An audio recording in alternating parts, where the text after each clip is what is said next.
Alam ko yung mga babae na madaling bolahin, nakikita mo babae na siniseryoso. Oh, parang ako, binobola lang ako dati, sabi ko gano'n. Wow naman, nagbigay ng reaksyon ang aktor politiko na si Richard Gomez sa estado ng relationship ng kanyang anak na si Juliana Gomez sa boyfriend nito na PBA player na si Richie Rivero. Kamakailan lang nang nag-trending ang sweet moment ni Richie kasama ang anak ni Goma na si Juliana sa Araneta habang nanunood ng PBA game. Makikita naman sa larawan at video ay talagang hindi maipinta ang pagmamahal ng basketballista kay Juliana habang tinitignan niya ito sa kanyang mga mata.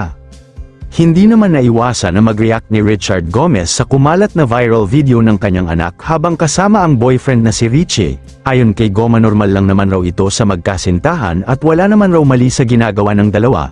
Usap-usapan pa nga na malapit talaga ang loob ni Goma kay Richie bilang karelasyon ng kanyang anak. Madalas din kasi silang kumain sa labas na tatlo kapag may free time si Richard sa trabaho nito sa industriya at sa pagiging politiko nito.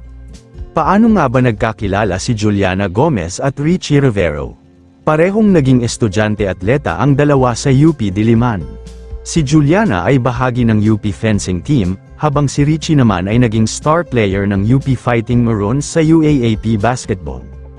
Dahil parehong nasa ilalim ng sports program ng iisang universidad, madalas silang magkasama sa mga athletic events at training grounds. Mayroon din silang mga common friends sa mundo ng sports at showbiz. Dahil dito ay naging maganda ang pagsasama ng dalawa at pagpasok ng 2025 ay madalas na silang nakikitang magkasama, kaya naging mas malinaw lang ngayon na may relasyon nga sila dahil na rin sa ipinapakita nitong sweetness sa publiko kapag magkasama silang dalawa. Padagdag nga ni Goma noon ay wala siyang karapatan upang panghimasukan ang relasyon ng kanyang anak at sinabi nito na malaya itong pumili ng makakasama niya sa buhay.